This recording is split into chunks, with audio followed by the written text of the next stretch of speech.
Yes, guys, I'm Si. Welcome to Cardiff City World. We are live. Welcome back to the channel. I am joined, as ever, by the delectable superstar Matthew Angel. How are you, mate? Yeah, not too bad. Just wanted to say, you're going to be late for your own funeral. You wouldn't be, mate, to be fair. It's just quite frankly, just an insane week. And it's just... Joys of being at the top, Seabert. Joys of being at the top. I don't know about that, but it's certainly been busy, mate. That's all I could say. And like I just said to you, I haven't stopped since about 8 o'clock this morning, apart from to make coffee. Wait a minute. Toilet. Let me get the violin out. Wait. I know, innit? It's so if I could just ask people a favor, anyone's watching on Twitter, if you can give it a retweet, because my phone's out of battery, so I can't retweet it. The stream on there. So if you could give it a retweet, that'd be great. Thank you. So how are you, mate? You good? Yeah, not too bad, buddy. Not too bad. Missing football, really. It seems as if it's been a blinking long time since we've been at Cardiff City Stadium, really.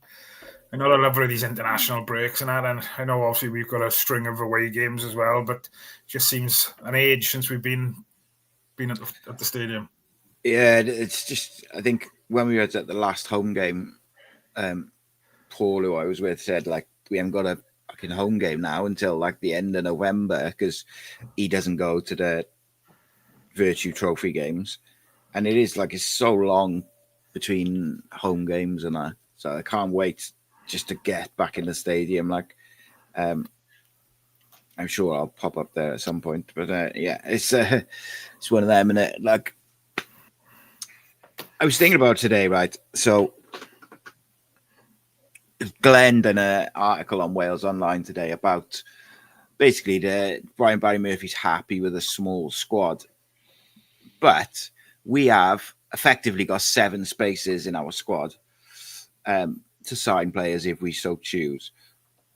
And it's a difficult one, isn't it, right? Because you've got, on one side, a small squad is good, and I think it breeds a lot of togetherness and you can get momentum because it's the same sort of players playing all the time. But when you look at that week last week where we done over 1,000 miles traveling, it was the same group of players which effectively played just different combinations or different subs or whatever, but it was the same group. Yeah. And I wonder whether, you know, especially some of the younger lads, but even some of the others, maybe they're just starting to feel a bit of, not physical fatigue, because it's quite early in the season. And, you know, you've had a couple of international breaks where some of them get a break. But I think mental fatigue is massive because there is a lot of pressure on this group to go back up. There's, you know, they're young. I think there is something to be said for that. And I just wonder, really, like, where the balance is between small squad and making sure you've got enough to switch it up week to week. Yes. It's difficult, isn't it? Like I said, I think we made 5 changes from the team that lost against Bolton, was it, I think, before the Wrexham game. And then there was another 4 changes then from the Wrexham game to the Peterborough loss in the FA Cup. So, I don't know. But it's all like that same kind of group, in it. There's never, like, it's not really like you see, you know, like a different name in there. It's the same kind of 15 or 16 players who either start or then come on. And I get it. And I think by and large, it's a good group. But also, I think it's slightly problematic that I suppose from our point of view, we'd look at it, you know, especially with the last month or so, then with the poor consistency that we've been having, is that from a fan's point of view, then I suppose we look at it and think, you know, is he making too many changes all the time? I suppose he's looking at it from his point of view, thinking, well, whoever slots in should be able to do the job that's expected of him, perhaps. We're looking at it thinking he's tinkering all the time. I don't know. You know, at the end of the day, he's the manager and he's getting paid the dollar to do it. And I don't know. I just don't like the 5 changes, then it's 4 changes. I get why you got to do it. But for whatever reason, I think the changes all the time is, I don't know. It's a strange one, isn't it? Because it's modern football. Like, You never see teams just play the same 11 for 5 games in a row. But actually, when you look at our strongest run at the start of the season, where we were not conceding goals, we were winning games, we were winning hard games, we were winning comfortably at home. That period, we kept pretty much the same 11, give or take, maybe one change for a knock here and there. But it was generally the same team. And then it's only when we've rotated a little bit that then we've seen a bit of inconsistency. I do think that first international break just killed our momentum a lot. Like, we were flying and then we just had to stop. A couple of other teams played a couple of games in that break as well. And we just we haven't been able to hit the same height. Although, on the other end of that, I suppose, you can't just play young players constantly, like all the time. You've got to give them. I suppose there's a couple of ways of looking at it, right? And the way I look at it and think, we bleed in so many of these academy players into the squad. We still, what is it, a point or whatever it is from the top of the league. I think if that had been handed to us at the start of the season with the squad that we've got, we only brought in 3 signings. I think we would have been fairly happy. I think it's obviously because we had such a good start.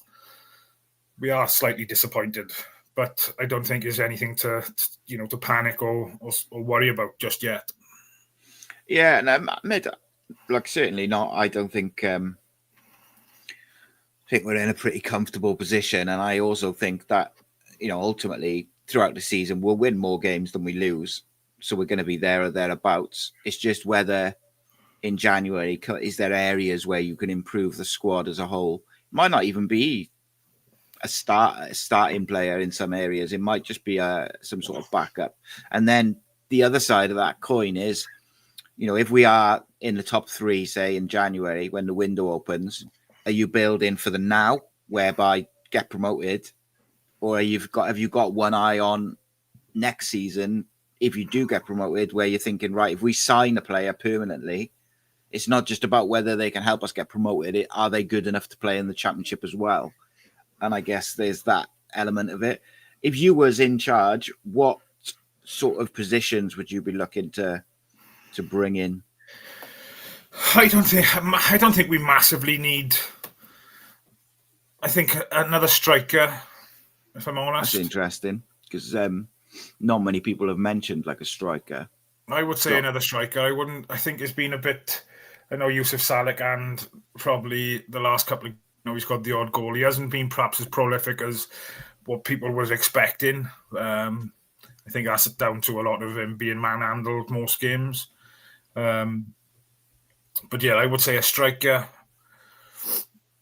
Maybe somebody in midfield. I think Ryan Wintle has surprised me this year, if I'm completely honest. But I think we look a lot stronger when he's in the team.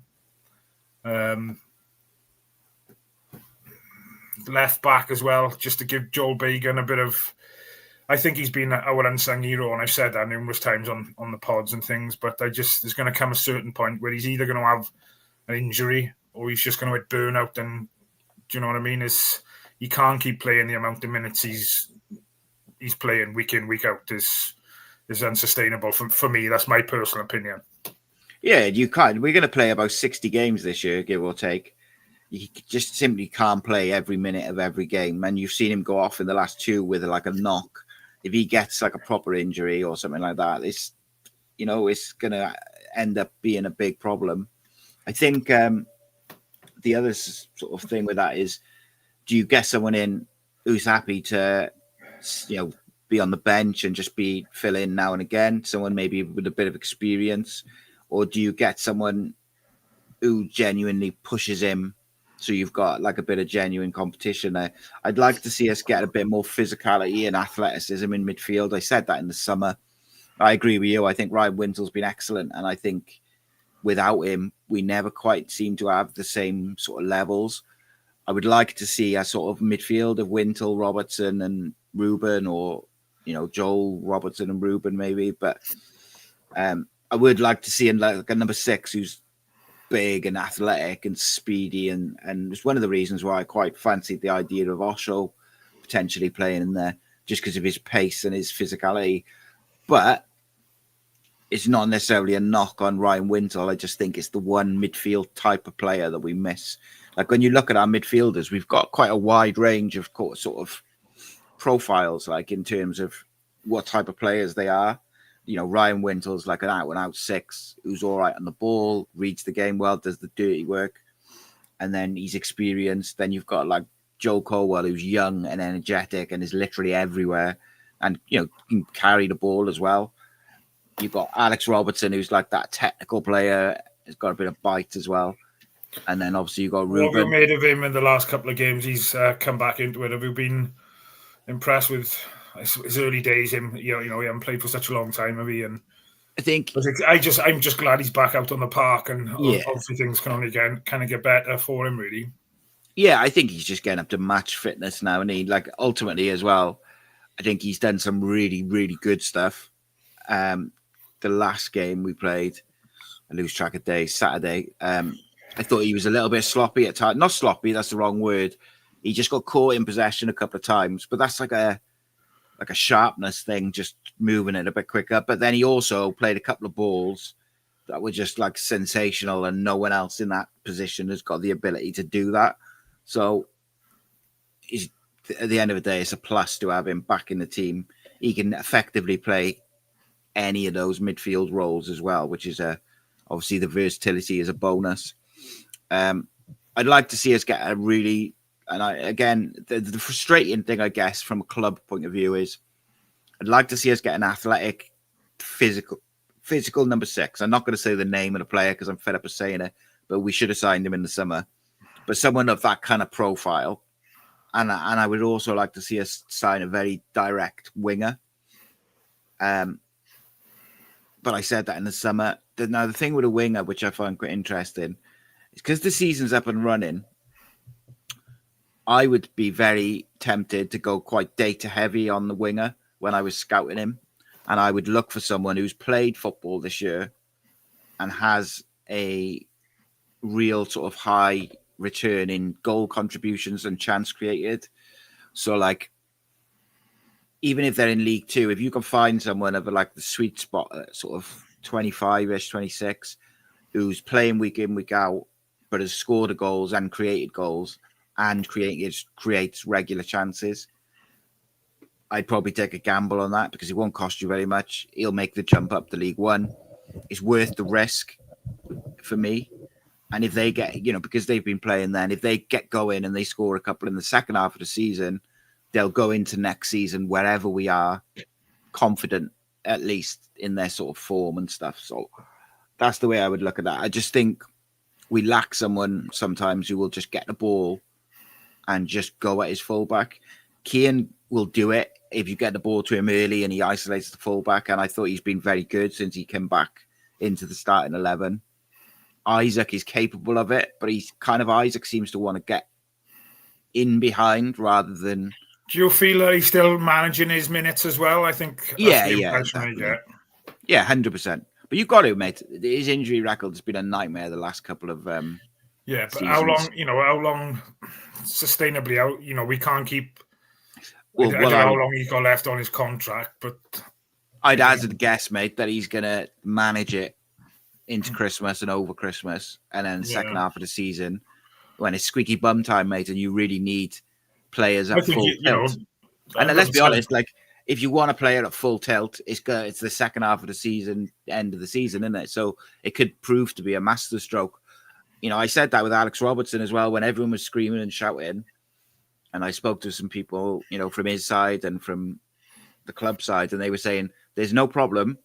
They're just, getting him ready and waiting for the right opportunity.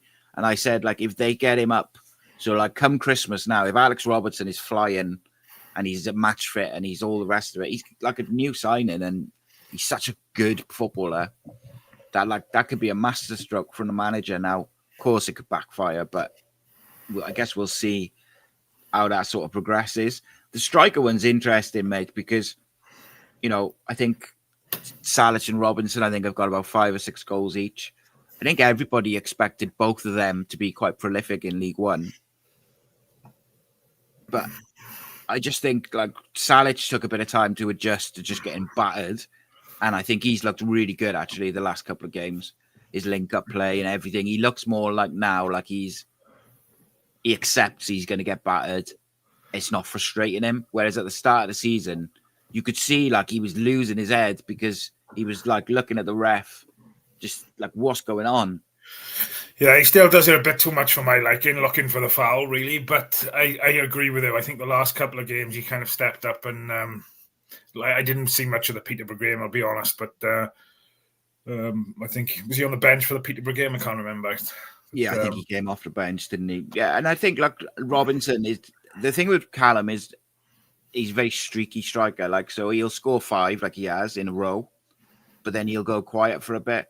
And my worry with him has always been what he gives the team and it's not a criticism, it's just because he's a very confidence-based striker. But what does he offer the team in the build-up? And I think he's improved that a lot this year. Like, he offers a bit more now than he has done previously when he's not scoring goals. But, like, you know, you'd expect him to score that one in the first half against Peterborough, really. But it was on his wrong foot. So I suppose, you know, it's one of them, and you sort of swing your foot at it. But he probably should be scoring that, really. The keeper's out of position. He's got no one around him. Could he take a touch and take it in a bit and then, you know, get it on his right foot? I don't know. But, you know, it's not his fault by any means. It's a team game, isn't it? I would like to see us have a settled back four. I think that's the one thing I'd like to see stop rotating as much. You know, I'd like to see, right, these are my centre-backs, these are my full-backs.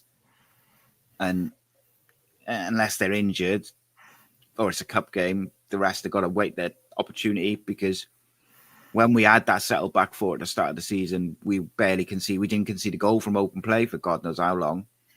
You know we got a good keeper, so settle that down. Do you think things will settle, right? I'm not saying that we're not going to go on and do well against Chelsea and progress, right? I'd love to say yes, we will, but this Virtue Cup and about, you know, progressing in that, I'm not sure whether, you know, the things are with that, to be honest. But do you think things will settle down more once those types of competitions are kind of gone and they're done and dusted, type of thing? Yeah, I mean, yes and no. I think like the Carabao Cup game against Chelsea being like on the 17th of December or something is just madness, isn't it? Right ahead of that Christmas period to have like a big game like that seems crazy, but it is what it is. At the end of the day, there's no pressure on that game for us. You know, if we go to Chelsea and get dicked, no one's going to be like, oh my God, how did you lose to Chelsea sort of thing. But if we can go and make a game of it and a fist of it, suddenly you're in the semi-final. So, you know, we've done it before. We've done that cup run. What I would say in the previous cup runs where we got to the finals, if you look at the runs we had, we kind of avoided like the really traditionally big teams. Chelsea be hard, but like I say, there's no pressure on us, is there? I'm just glad it's at home, really. Yeah, it's going to be bouncing, mate. It'd be great. You know, what a great day, great atmosphere that'll be. It'll be sensational with no pressure and stuff. The Virtue Trophy one is weird. Our group could not be any closer. Like, all the teams have got the same record, so the same points. So it's going to kind of go to this last game. It's a strange one because on one hand, I'm like, this trophy is League One and down, and you get to Wembley if you get to the final. Why wouldn't we target that as a trophy that we can win a trophy? But it's extra games. We're also hamstrung by the fact that we have to play Newport with a bunch of kids, like literal children, not even young players, just kids, like. 15, and we're gonna have to do that again this time around because all the players are going to be away with Wales. So you lose your midfield, you lose your under 21s players. There's no one there, like under 18s. So it seems a bit unfair, but ultimately the Virtue Trophy, from a financial point of view, is effectively worthless. But if you get to the final, then of course it's a day out for the fans, isn't it? And I think winning trophies is never a bad thing, ultimately. No, I agree. But yeah, just out of interest, mate, what would your preferred back four be? if you were picking the side and you had a regular back four, what would you pick? Ronan Capaccio, Will Fish, Dylan Lawlor, Joel Bagan. Yeah, same here. Same here. And it's mad, isn't it? Like you're leaving out Perry NG, who's been all right this year. You're leaving out Callum Chambers, who's been really good of late. You know, these are big players, but I think, you know, all of those players individually, but also more importantly, as a collective back four or back five with a keeper, I think they pick themselves on how they've performed, like when they've been together and individually. Like so, I just think it's good now. We got that competition on the right hand side with Capaccio and NG. And, you know, if Capaccio was injured, no issues, NG stepping in and vice versa, really. I think the interview we done last week or the week before, saying how much he's not playing as much as he'd perhaps like at the moment, but he's probably enjoying it. You know, the period at the moment is his most enjoyable since being at Cardiff. I think speaks volumes. Yeah, that's eye-opening, isn't it? Going back 18 months, I think we were all under the impression he's not happy. He wants out we was all thinking there was rumours of him moving closer back home, and this, that, and the other. But, he's come back in when Capaccio's been out injured or whatever this season, and he's done a job for us. And I think he'll always do a job for us. But I think young Ronan Capaccio is going to be, if he keeps going the way he is and working hard, he's going to be a real talent. I just love the way he goes forward. I think that's the only thing he's got on Perry NG. I think Perry NG is probably a little bit more, I'd say, defensive. He's probably, but obviously Ronan will learn all that. You know, what's wrong? He's still 18, is he? Yeah, 18, 19. But then equally, mate, I think I've been quite impressed with his defensive work this year. I think he's been really good. His recovery pace obviously is a big asset as well. Yeah. I think he's got better as the season's gone on, which is a big reason why I think then Perry NG probably hasn't come back in as much. And look, if you can bring in like an NG or a Chambers, who are in form, I think that's wicked options. And Capaccio can play on the left as well, very well. Perry NG's played on the left before and looked shaky. The Capaccio was played on the left a lot, so it's not too much of an issue. But I still think you have to have 4 fullbacks, not 3. Yeah. So unless Callum Chambers would step in at right back, maybe, but you'd like to see some competition at left back. So I've got a video out tomorrow morning, which is basically looking at the positions that I think we should address in January, and kind of just looking, not so much like a scout report one. It's more of like looking at players who I've seen play this year, who've caught my eye a little bit, who I wouldn't mind Cardiff having a little look at them in January, for a variety of reasons. So that's out in the morning. Just going back to that back four question you asked, and I think you've had quite a bit of stick over the last perhaps 12 months, maybe a little bit longer, Callum Chambers. I don't know if, his performances so far this season, I think, he's been outstanding for me. So I still wouldn't have him in my starting back four by choice. But I wouldn't feel half as bad him stepping in now to fill the gap if one of those two were injured. Going back this time last year, then for example, or maybe 6 months ago even. We didn't want him anywhere near our back four, did we?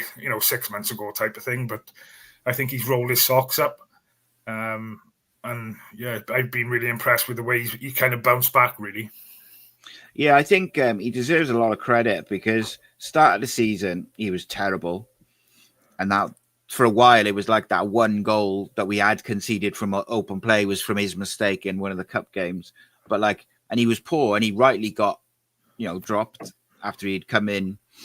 But what I like about it is that he didn't kick up a fuss, didn't moan that there was like a 19-year-old and a 21-year-old playing in front of him, even though he was captain and blah blah blah. He just went away, got his head down, trained really well. And then when he got his opportunity to play, he just kept playing, And when he's come back into the side since then, I think he's been excellent. I think he's been really, really good. So I'm that's the sort of leadership I'm looking for from him. Is like, he just to show that all right, you might get dropped or you might get rotated, but there's a way to deal with it. And what you do is you make yourself the best possible version of yourself you can, and then go from there, innit? Like, yeah, but what do you think is happening with Osho? I haven't seen him, have we, since he had that another mistake where he passed it across his box after the goals in the previous game against Leyton Orient. I don't think we've seen him. I think we saw him for 5 minutes. Yeah, I think he came off the bench, didn't he, for one game? I can't remember what game that was. Was that Bolton? I can't remember. But yeah, he came off for but it was literally 5 minutes, wasn't it? And yeah, he's got to do the same though, mate, hasn't he? He's got to do what Callum Chambers did. Because for me, I know a lot of people have been very critical of Osho. To me, I think he's shown enough that you can see there's a player there. He's just got to get his head sort of straight, maybe settle in a little bit, and it's concentration for me. That's what it is, and being aware of what's around him and stuff. Because I think he's shown more than enough defending and on the ball. He's clearly a decent player. But you can't make that level of mistake consistently over 3 games and expect to still get picked. No, I 100% agree with you. Yeah, he was. I mean, he gave the goal away, didn't he, against them? But even in that game against Leyton Orient, where he passes it to a striker and they're back in it completely against the run of play, later in the game, right at the end, after he nearly did it again, because he gave the goal away first half, then second half, he has the ball and he's the last defender, and he tries to dribble through 2 players instead of just moving it, and then he gets tackled, and then they're in again, and Trott saves it. But after that, when we were winning 4-3, he made 2 or 3 last-ditch blocks just threw his body in front of it. And that's what I mean. There's clearly a player there, but he's got to do what Callum Chambers did and other players have done. Perry NG has done, Ollie Tanner has done to a certain extent. You've got to just go away and get your head down and make sure that you don't make the same errors again. I see a comment there, McAnee, saying about Chambers, he's still not at the level. He's the highest paid player, blah, blah, blah. Ultimately, I think he'll be all right for this year as a backup, because to me, Dylan Lawlor and Will Fish are clear sort of our best defenders. But if you've got the likes of Osho and Chambers who can come in, then that's good. But I wonder whether he might go in the summer, but who knows? Wrexham will link with him in the summer. Will they come back in January? I don't know. Well, that's one thing we haven't talked about is, do you think any players will be sold in the January window? If it keeps going the way it's going, I don't think Robinson's probably happy with the lack of minutes that he is having, chopping and changing with Salek. It'll be interesting to see what happens there, especially if we look to bring anybody in as well. I think obviously they're not going to let him go unless we do bring somebody in. Even then, I don't know if they would. But I watch him certain games, and after the games, I don't know. It's just, I don't know whether body language or whatever. He's probably frustrated with the lack of minutes he's playing. He's at that point in his career now where he probably wants to be playing, every minute he can, which I get that. But obviously the manager's making the decisions at the moment, and they're rotating. But if I was a betting man and I had to put money on it, I would say Robinson. Yeah, I think Di Turnbull might be one as well. There was rumours in the summer that he had asked to go to, or not even the summer, it was the start of the season, that he'd asked to go back to Scotland. The club had said no, because if you remember, he was dropped out of the squad, wasn't he, for a disciplinary thing, and that was the rumour that was doing the rounds, was that he'd asked to leave, and they'd said no, basically, and then he'd kicked up a bit of a thing. Nothing big. And he's a player we've seen glimpses of, but we haven't seen it on a consistent enough basis. I think there's been games, and I can't name them off the top of my head. Because what my biggest... Go on. I was going to say, there's been games where we've seen, glimpses of the things he can do, but I just think when he starts, we just don't seem at the races type of thing, and he's I think he's a player who likes to dictate the tempo and keep possession on the ball, which in theory should be good for a side like ours. But I think Brian Barry Murphy wants to move the ball quickly and press and win it back. And then when you've got the ball, shift it and move and lots of rotations. And I don't think that suits him. Like, I think he wants to slow the game down. And I just don't think it fits the way we want to play. It can be a handy player to have to come off the bench when you want to get hold of a game and control it. But I'm just not sure that he doesn't, for me at least, he just doesn't move the ball quick enough. He wants that extra touch all the time. Whereas you watch Alex Robertson, and one of the things that has been really noticeable about him since he's coming back into the side is it's literally one touch control and then move it or recycle it or what. It's never like 4, 5, 6 touches. It's touch and then back to the fullback or back to the centre back or forward. And that's the other thing is Turnbull will always go backwards. And whereas Joel and, even Wintle to a certain degree, they'll try and break the lines or they'll try and move the ball forward. But what they all do is when the ball is deep, they will move the ball quickly.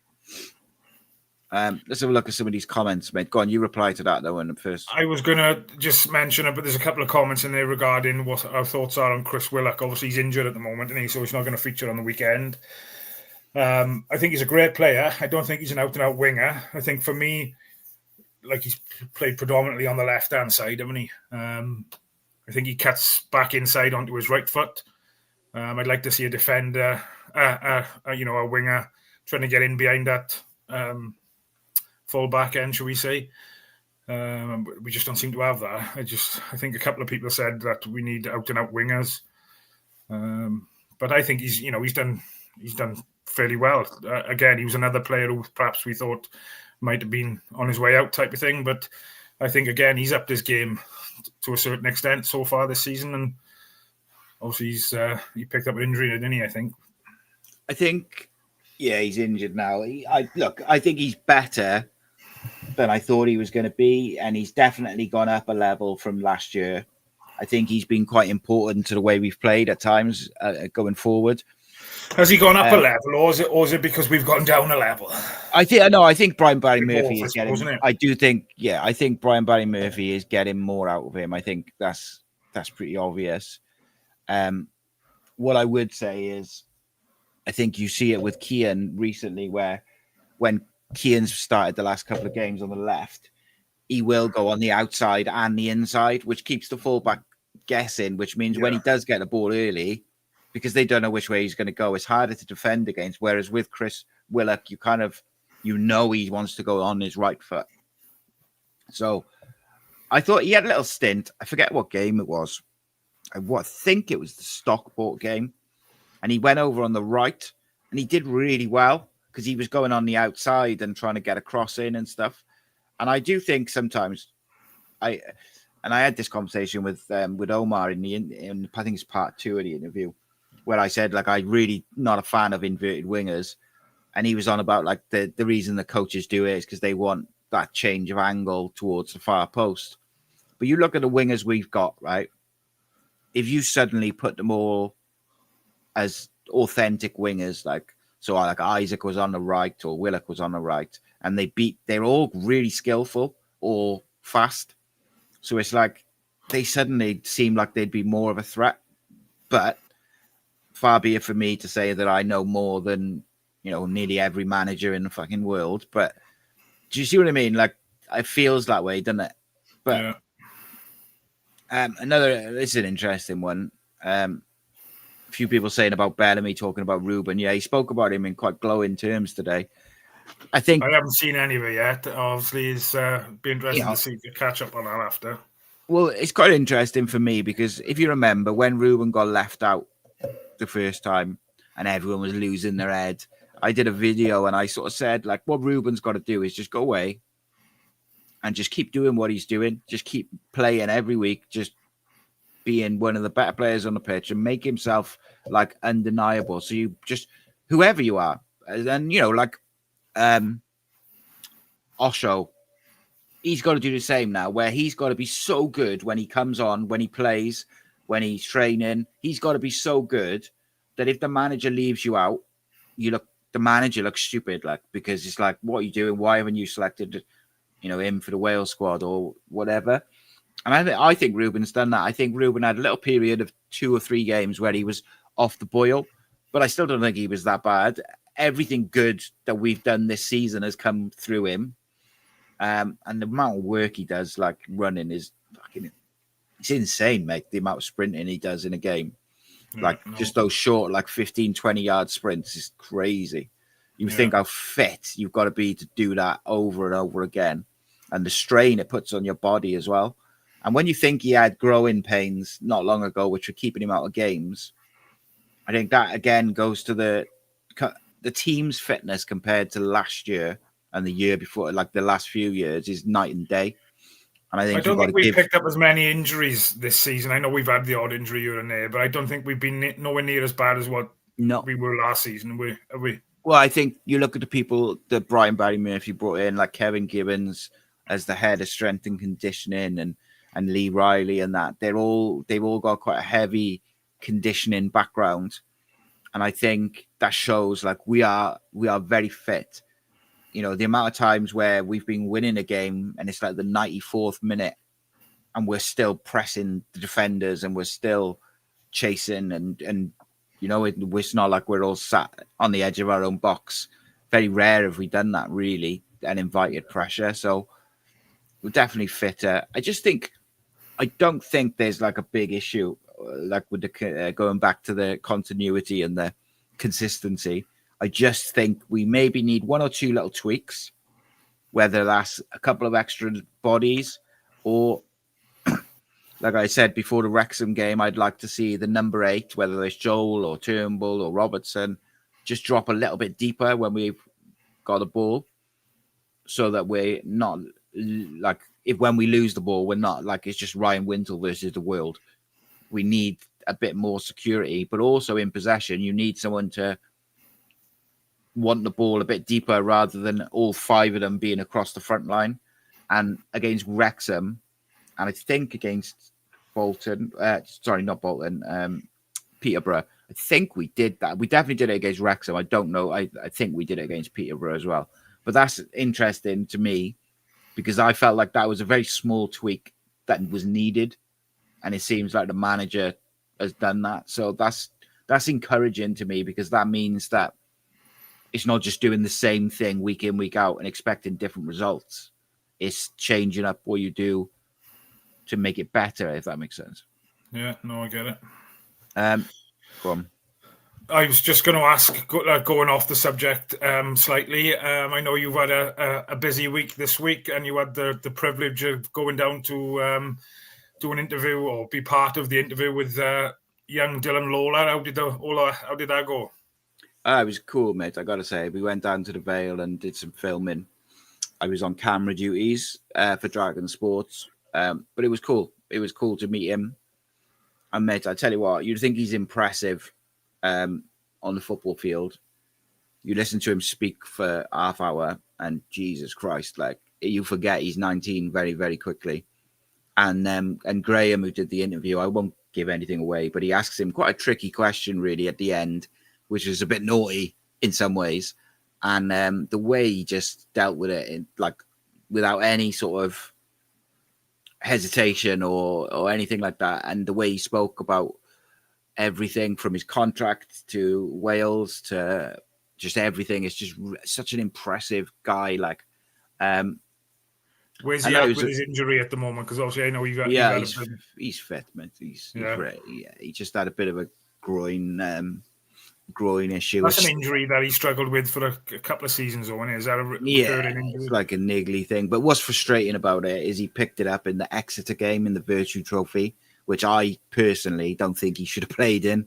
So that's one of them then where you've got to try and pick and choose, haven't you, where you played up some players. But yeah, look, it was a privilege, and he's a nice bloke, and he's gonna, he said hello and stuff off camera, and he keeps progressing the way he's going, you know, he's going to go right to the top. And he, oh, mate, if he stays injury free, he'll be top level footballer. Like, I've got no doubt about that. People think there's been a few people, not so much recently, but in the summer, people were like, "Oh, you're putting too much pressure and you're building him up," and it's like, no, he is so good, and he's got such a level head on his shoulders. What was encouraging is that when he talks, he seems to like he's only interested. He's a Cardiff fan, like real Cardiff fan, and he said like last year when Ramsey was playing, like he was. Did you get him to sign up as a member of Cardiff City World? Bit starstruck, yeah. I didn't wear my Cardiff City World t-shirt. I was going to, but I didn't. I did wear my podcast t-shirt though.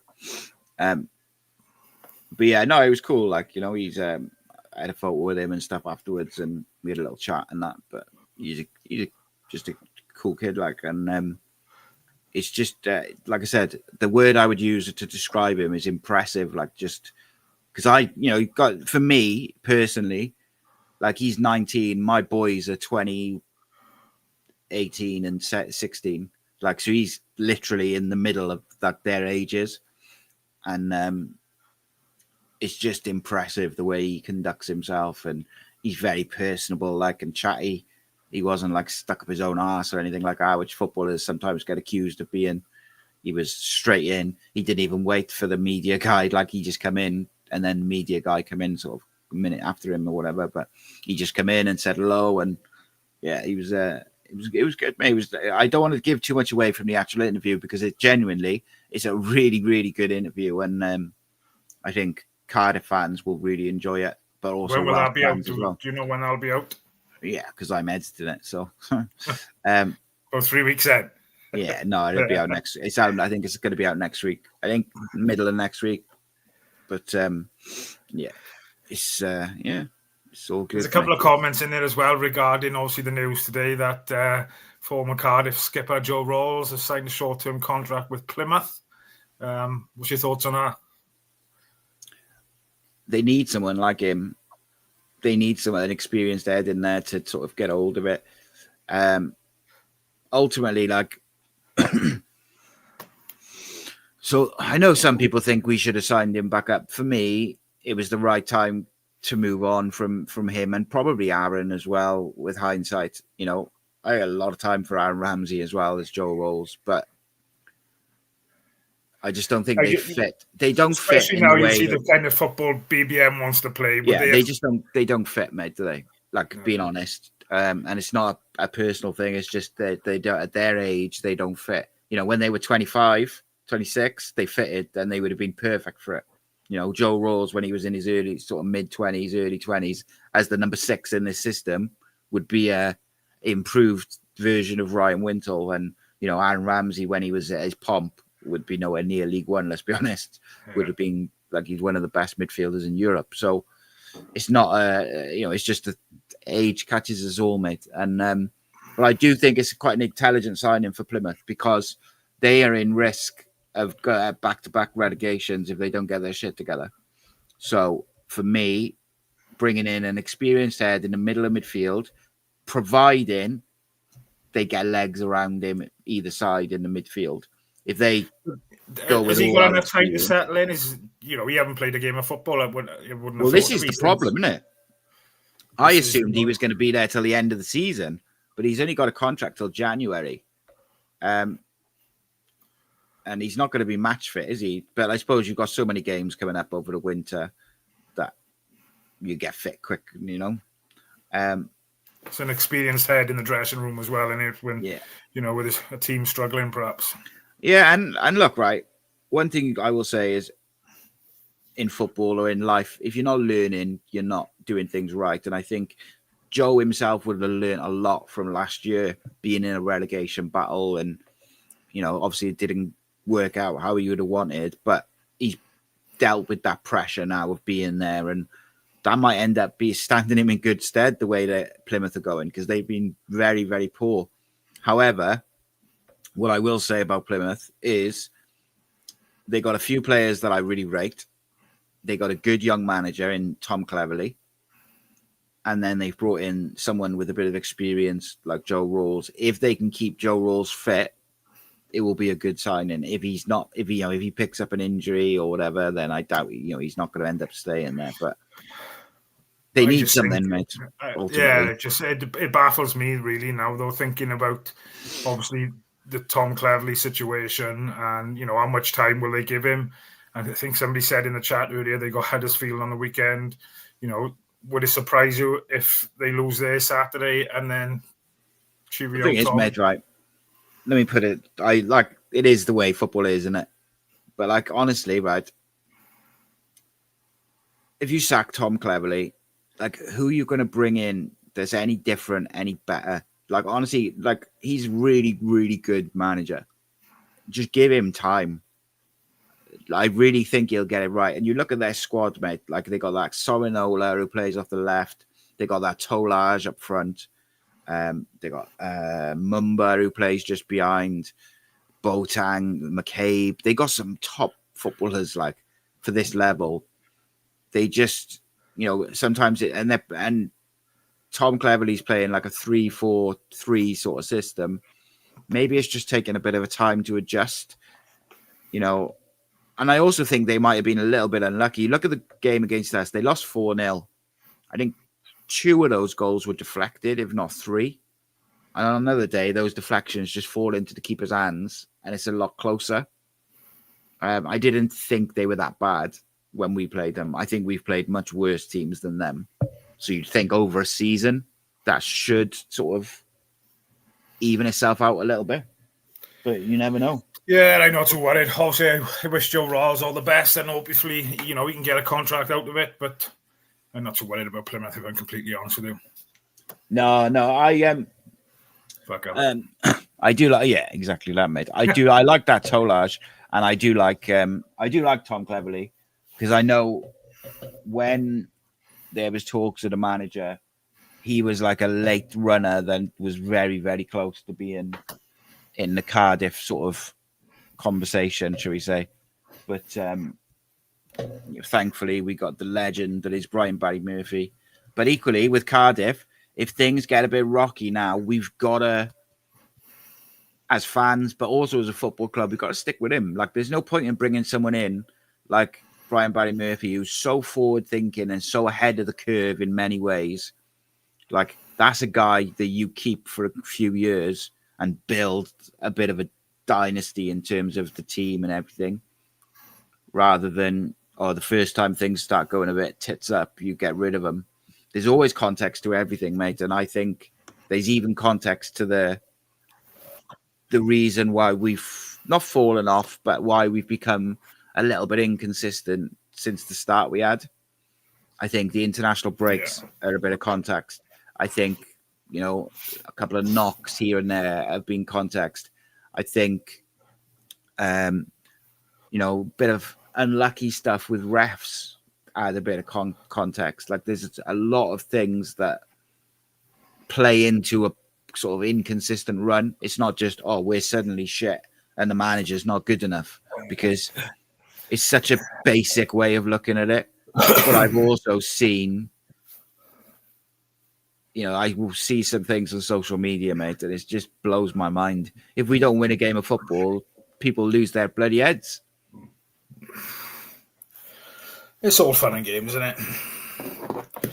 Going on to the weekend then, must win before the international break. I know it's early doors still, but it'd be nice to go to Blackpool Saturday when they pick up 3 points to go before the international break. Yeah, I think it's a decent game, mate, isn't it? It won't be easy, mind, but no, they've had a couple of decent results as well in the last couple of weeks, haven't they? Yeah, I think they did. Yeah, and they got. And I'll tell you something else, mate. There's a bit of extra on this, because there was a point this summer where Ian Everett thought he was the Cardiff City manager. He thought he had the job, and he was telling people that he had the job. So he will want to come and make a point. He will want to come and win and be like, you should have got me. But, we should really be beating them. But anywhere away is difficult. It's a small pitch. It's an horrible pitch at Blackpool. Be fucking windy and horrible and just terrible weather.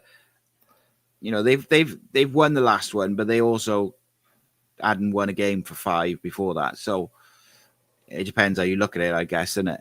If you look at it positive, you think they've broken the bad run. If you look at it as a bit of a big picture, change is normally us who end up playing them. That's it, isn't it? But then if you look at the bigger picture, you're like, well, they won 1 in 6. So I love this comment. You got to take a loss and a win, and another loss sometimes, rather than a loss and 2 draws. Never heard that before. I like that. There you go. Look, mate, it's a long old season of ups and downs, and sometimes every team has a bit of a rocky spell. And you think, right, this last sort of month or two, imagine if that's our rocky spell for the season, and we go into Christmas, we just kill it, because Christmas killed start of December till Boxing Day last year, or last year, absolutely crucified it. Like, that was pretty much sent us down. We didn't pick up we barely scored a goal, barely picked up a point. And obviously it culminated on Boxing Day against Oxford when he was going to get sacked, but over that weekend. But the whole of December, mate, we were absolutely horrific. And I think if we can get up to speed and get a good run of form and performances from like the start of December through to January, we'll be flying.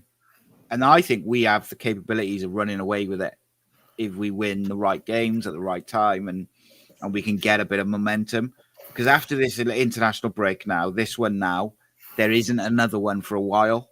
March, I think. It's like 3 in the start of the season. They just It's just mad to think we haven't got another home game in the league until the 29th of November. It's infuriating, mate, isn't it?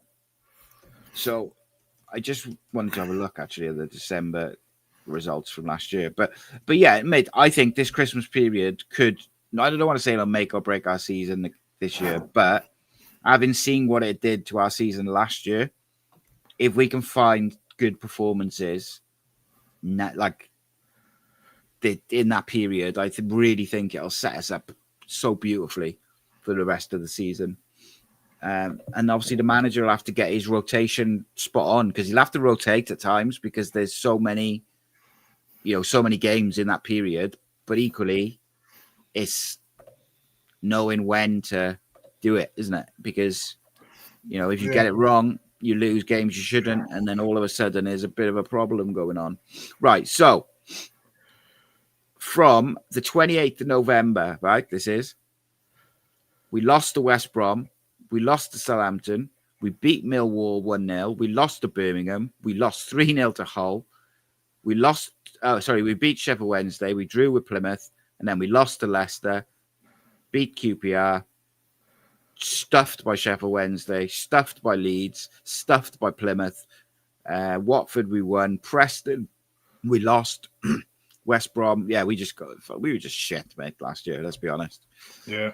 So, but my point being, December is a really important month in the season because it gives you momentum going out into the new year.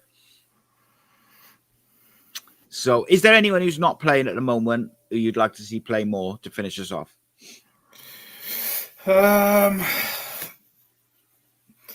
Nyakawa, maybe. I think we've seen glimpses of him. I think, again, he's another prospect for the future. So that's fascinating, that is, because I saw a lot of people getting on his back after which game was it when they scored the last minute goal? Was it Bolton? Yeah. And he gave the ball away. Again, he's a youngster, and he, come on, man, he's 18 or whatever he is. You go back to that Mafiko incident when he got taken off after 30 minutes. And, that. The Canton were all on their feet, and, most of the ground was. But there's a couple of youngsters there that I wouldn't have. That TJ Parfitt at left back. We're talking about bringing someone in for Bagan. We got young Louis Giles there. Chuck him in. Yeah, I think Luke Pearce would have got some game time in the Cups, but he's injured. He's got a knee injury, so he's out for a while. Mafiko is one I'd like to see get a bit of time. But I think if we bring a midfielder in January, then I would let Mafiko go and play somewhere. Because I think he's a player who needs to play now, because we've sort of seen the ability he's got, but we need to see him play regular football. Yeah, you look at Joel Colwell going out on loan last year at Cheltenham, and then probably that was more successful than the second stint he went out to Exeter, if I'm completely honest. But, he come back and you haven't looked back this season, have he? No. And do you know regular senior football? Yeah. And you know the other thing, mate, as well, right, is on the Naikahawa thing where he gives the ball away. Prior to that, he'd beaten his fullback 2 or 3 times and there was just the ball into the box, which wasn't good enough. Like he hit the first man or whatever. But he beat his fullback. He was aggressive, and he did get muscled out a little bit after that, but he did what he was supposed to do. But those same fans who are getting on a youngster and criticizing him and saying someone said he should never play for the club again and all this shit. That pass, it was on his wrong foot, and look, he shouldn't be playing it across like such a risky pass at that point in the game. Of course he shouldn't, but he'll learn from it. But that pass, if it gets through to Ruben's one-on-one with the last defender. And everyone will be going, what a pass, like the vision to see that and blah, blah, blah. But it was just that he couldn't execute what he saw. Now, with hindsight and experience, next time he'll probably won't play that pass. And those same people, by the way, if he'd played it with his right foot back to the centre-back in the 95th minute or whatever it was, they'd have been saying, negative, playing it back to the centre-back. And it's like, you can't win, can you? So I do agree with these comments from Paul. He says, I'd like to see Jack Kingdon play. Matthew Apter is one I'd like to have see play. I really hope he gets some game time in the Virtue Trophy. He's a really combative midfielder in the 21s. And I think physically he looks ready from what I've seen of him. Like he just looks like a player who's ready to play men's football. What was your thoughts on? Before you ask that one, what was your thought on young Will Spears going on loan to Merthyr?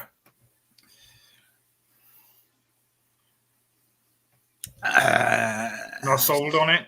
A tricky one to answer, mate. But I'll say this is, I think playing regular football will be good for him. So, is what it is. He's not going to play for the first team really, other than maybe the odd cup game. So, I would have. And maybe like Kingdon and Parfitt did so well at right and left back in the Virtue Trophy that maybe they just thought, right, well, he's only going to play the cup games.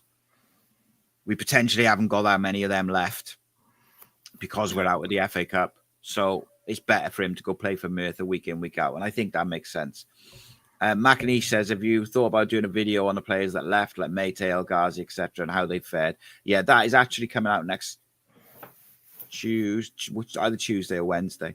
Wednesday, I think it is, because I'm away Tuesday and Wednesday, so I'm pre doing some stuff, being very organized, and that's one of the things actually is that. Matthew needs a wee. No, there's a few which could do with a loan, mate, I think, but I would like to see us get it. I think you have to rotate. Going back, because there's a few people talking about rotation. You have to rotate because there's so many games and you've got to look after players' injuries and they know when they're in the red zone and all the rest of it. I would like to see us have a settled back four, though, because I think we paid for that last year, was rotating the centre-backs all the time. That's what I would sort of finish on. Yeah. Right. Nice one. Tomorrow morning, got a video out which sort of expands on the January transfer window talk that we was discussing tonight. That'll be out in the morning. I think he'll be gone in January as well. Yeah, he's already gone back home, and so I don't know. Yeah, he's gone home. As far as I know, he might be back now, but I know he went back up north to be with his family, and that's all I know. Or should I say that's all I'm going to be saying? But I don't know if he might be back now anyway. But It is, isn't it? Sometimes, like we've had this discussion a lot about players, they go to a certain club or they go to a certain thing and they don't fit, and then they go somewhere else and it's just the right fit. The guy who went to Derby from us, who just never really got a chance with us, and then went to Derby and his family loved it and he loved it and he became a massive part of Derby's first team. It's not always just about your ability to play football. It's about the manager, if he likes you, if he fancies you, if he fancies someone else. It's one of them. And I just think Alnwick just doesn't fit with what the manager wants, ultimately. Don't think it's personal. I think it's just that. Right. Tomorrow night, Evan and Aaron will be back. I am dropping, there might be 2 videos tomorrow, one in the morning, one at lunchtime. We'll see how we go. But it's all good. Take it easy. Keep the faith. Look after yourselves. Thank you for the support. Make sure you like, share, subscribe, all that good stuff. And if you're not a member, become a member, because that's where all the cool kids are. Not Star.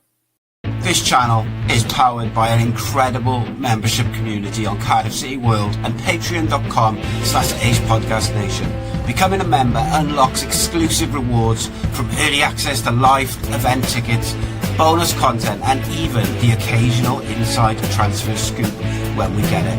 But more importantly, it allows us to bring you top quality Cardiff City content 7 days a week. Across those 7 days, we're talking match previews, exclusive interviews, instant match reactions, the breakdown podcast, tactical deep dives, the spotlight series, Bluebirds Rewind, Academy Focus, and just so much more. Led by myself, backed by an army of passionate Cardiff City fans, this is content created by fans for fans.